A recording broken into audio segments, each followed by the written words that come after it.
Okay students, now today we will discuss about the class 4 on the GI tract. On the continuation of our discussion is the small intestines.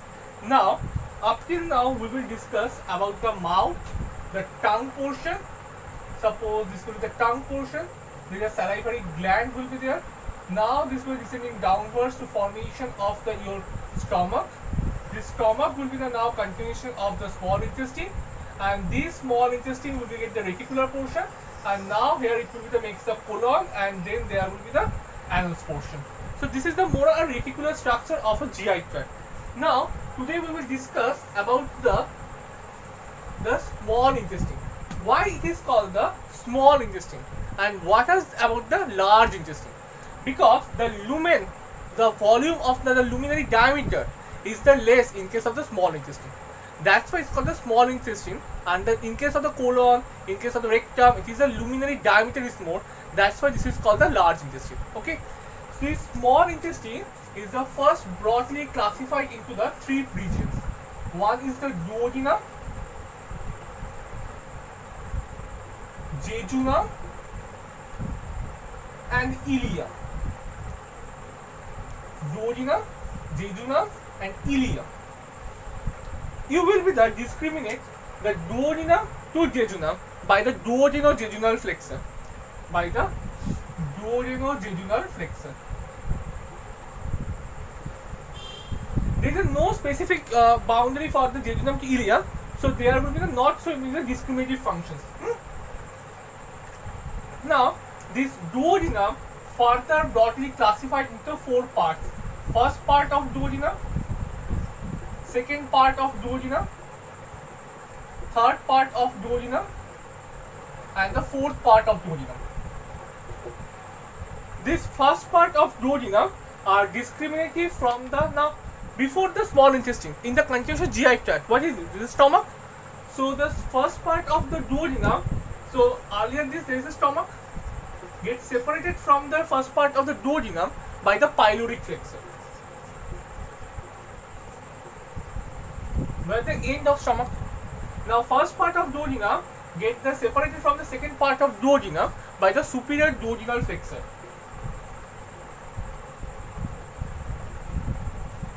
Second part of duodenum gets separated from the third part of duodenum by the inferior duodenal flexor.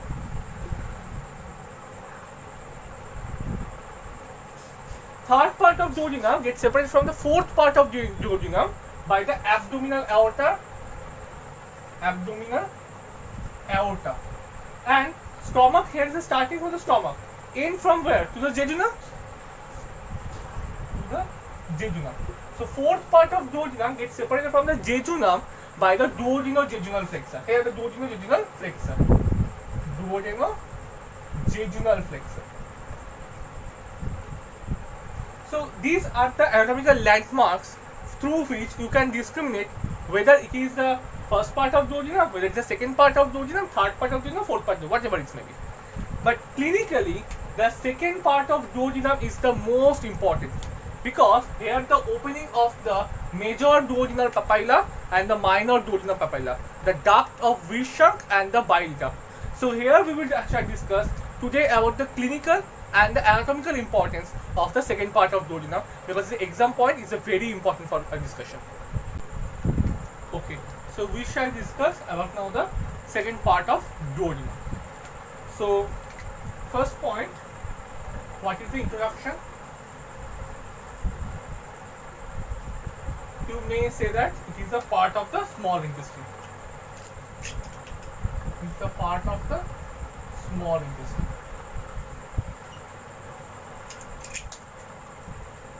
What is the end? It is extended from the pyloric plexus. Sorry, it is extended from the superior duodenal flexor towards the inferior duodenal flexus. Superior duodenal flexor to the inferior duodenal flexor. What is the direction?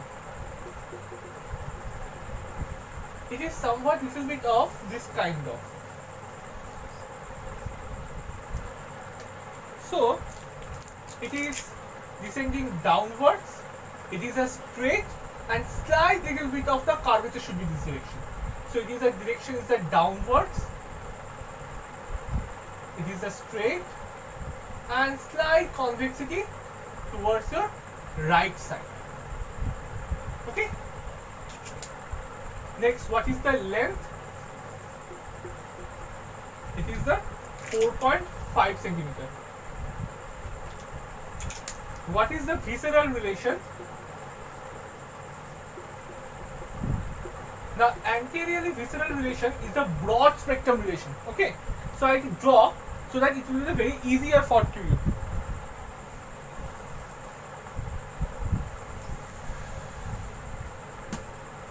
Now, anterior visceral relation.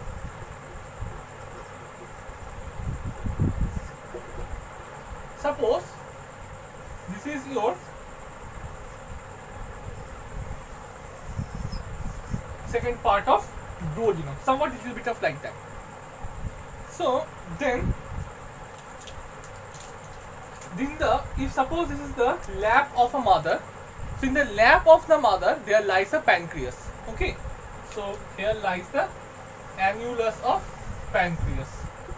Here lies the annulus of pancreas. So I in this part. This is the annulus of pancreas. Here passes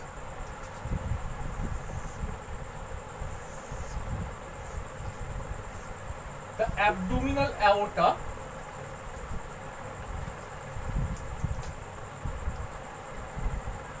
then also should be posterior to it there passes the bile duct from the pancreas, duct of Wirsung. Together they are joined to form a common duct. So this is the bile duct and this is the duct of Wirsung,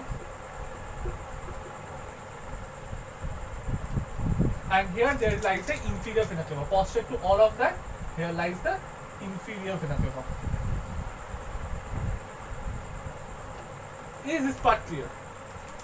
Moreover, there will be you make an impression of the gallbladder, and here also some little bit of impression of the transverse colon. This is the anterior relationship. Now, in the anterior visceral relationship, I must have to join one part. There is a peritoneal relationship.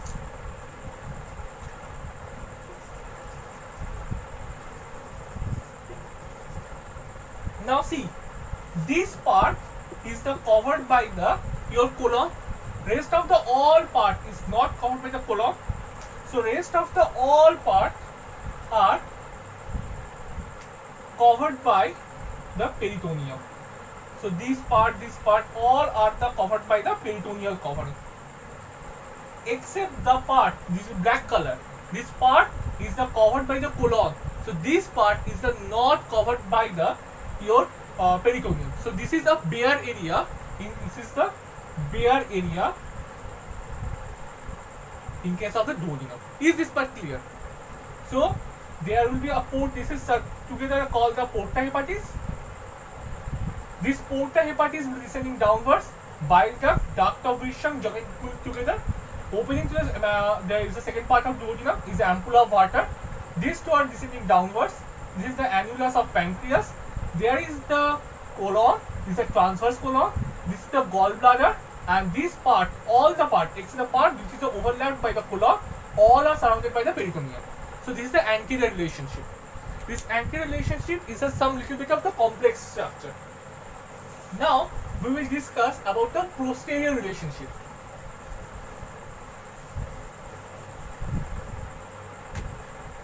So if you watch the posterior relationship, it is a little bit of easier. Suppose this is the now duodenum. You see from the posterior side, from the backward, from the dorsum. So here your kidney will be the lies. This is your, suppose this is the kidney, and above the kidney there is a suprarenal gland.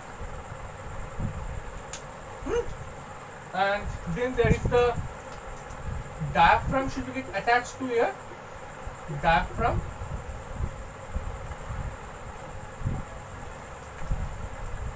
and some of the arteries and the vessels are also going to get passes from this region.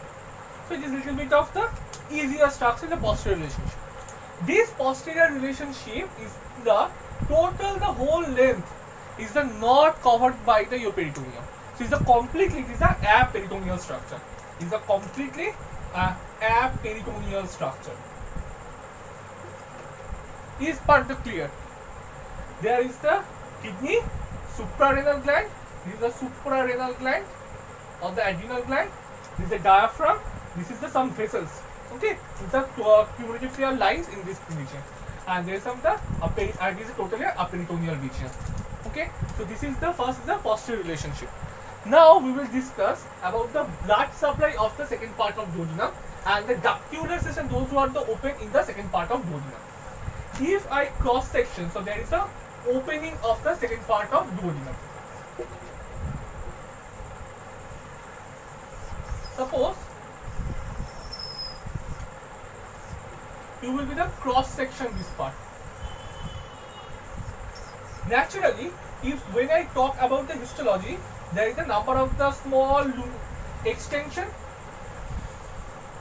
These are called the villi. These are the finger-shaped extension of the small intestine. These are typically called the villi.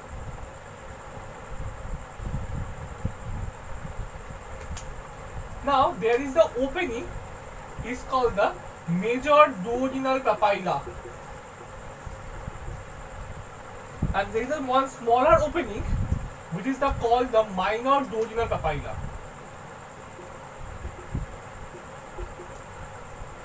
In the major duodenal papilla, they open the bile duct.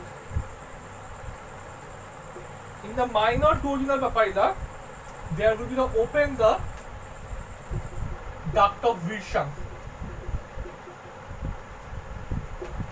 This is the ductular system or the opening system open to the ampulla of Vater, and this region is called ampulla of Vater.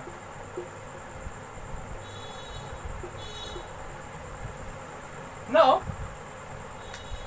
suppose, so here I draw another picture to make it a much more the clear options. So this is the opening of the second part of duodenum.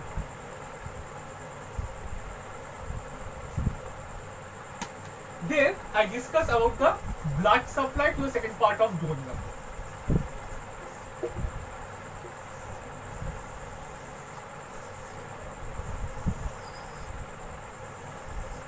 This is the duodenum, and here there is the overlapping of the transverse colon.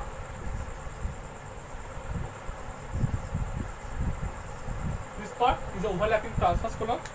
So this part, which is the above the ear, the transverse colon, is the part of the foregut.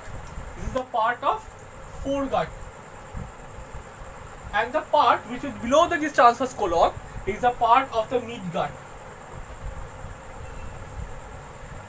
So this part is supplied by the celiac trunk. This part is supplied by the superior mesenteric artery.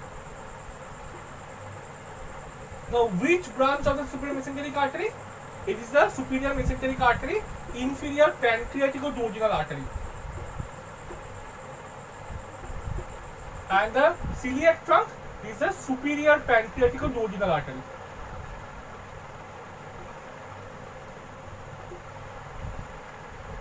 Superior pancreatico-duodenal artery is the branch of the gastroduodenal artery. Again, our upper will gone, so there will be the hepatic artery. So actually here it will be the move to this direction, and here it will be the move to this direction, and there is the anastomosis point. So this is the arterial supply of the second part of duodenum. So we will discuss up to now the whole of the most of the things we will discuss. This is the if the question asked in the 10 marks long note or whatever the 15 marks long note. So then we will discuss all the part which along with the diagrams. Now, so we will discuss only some of the clinical applied aspect regarding the duodenum. The very common point is the duodenal ulcerations. For the ulceration. duodenal ulcer is the more common. It is the one type of the peptic ulcer. It is the one kind of peptic ulcer. So peptic ulcer is the two types. One is a duodenal ulcer, one is a gastric ulcer.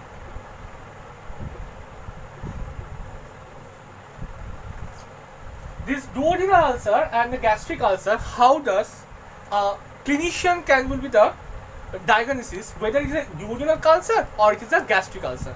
If you will be feeling the pain in case of the full stomach, then it is called the gastric ulcer. So pain in the full stomach is called the gastric ulcer, and if the pain in the empty stomach, then it is called the duodenal ulcer. Now what is the ulcer? Ulcer, suppose it's the lumen of your duodenal wall. So suppose this will be the outer layer and this is the inner layer. Suppose this inner layer will be destroyed, or it will be the shedding off. This inner layer is known as the mucosa. So erosion of the wall of the mucosa is called the ulceration. Erosion of the wall of mucosa is called the ulceration. So what are the treatment and what are the symptoms you will be having here? You will having the extreme pain will be there. You may also have the diarrhea and the nausea, vomiting, weight loss, loss of appetite or anorexia. So what is the treatment for this?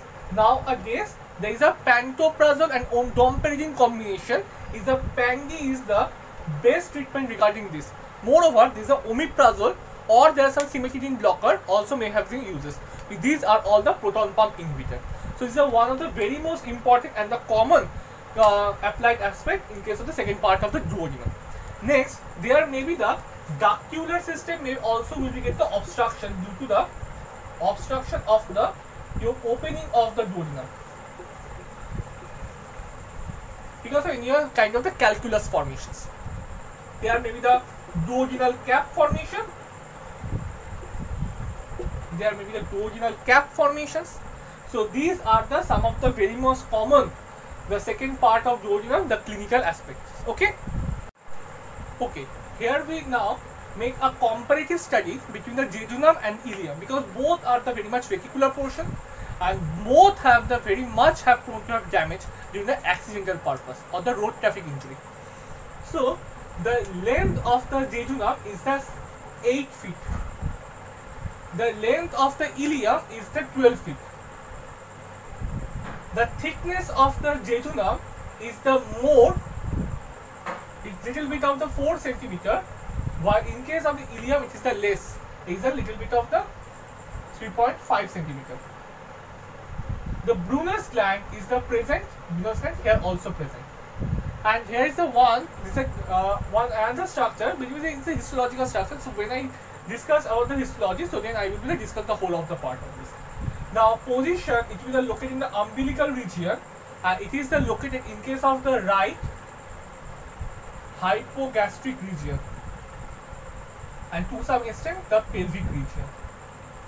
The mesentery is the thin in this region, and the mesentery is the thick in this region. There will be the vascular arcade, which will be formed by the 1 or the 2 artery. Here it is made up by the 3 to 4 arteries. Now here the vasa recta is the thick, while here it is a thin. Here the window is the absent, and here the window is present.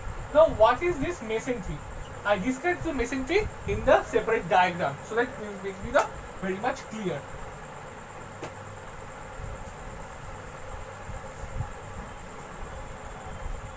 Now what is the mesentery? Suppose this is the coil of the your jejunum and the ileum. So this is the jejunum, suppose, so this is the jejunal end and this is the ileal end. And here this is the posterior abdominal wall. What? Posterior abdominal wall. So there may be a connection in between these two parts. There may be a connection in between these two parts, and this is called the mesentery or the root of mesentery. Okay. Now here the passes the abdominal aorta passes also through this. Sorry.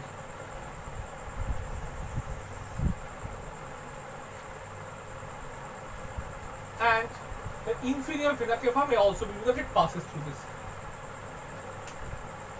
Posterior to this is the inferior vena cava, it passes. And this is the posterior abdominal wall. So this is the vertebral side, and this is the sternal side. So this one is the your vertebral direction, and this one is the your sternal direction. Here the vasa recta is present, but these are the large vasa recta.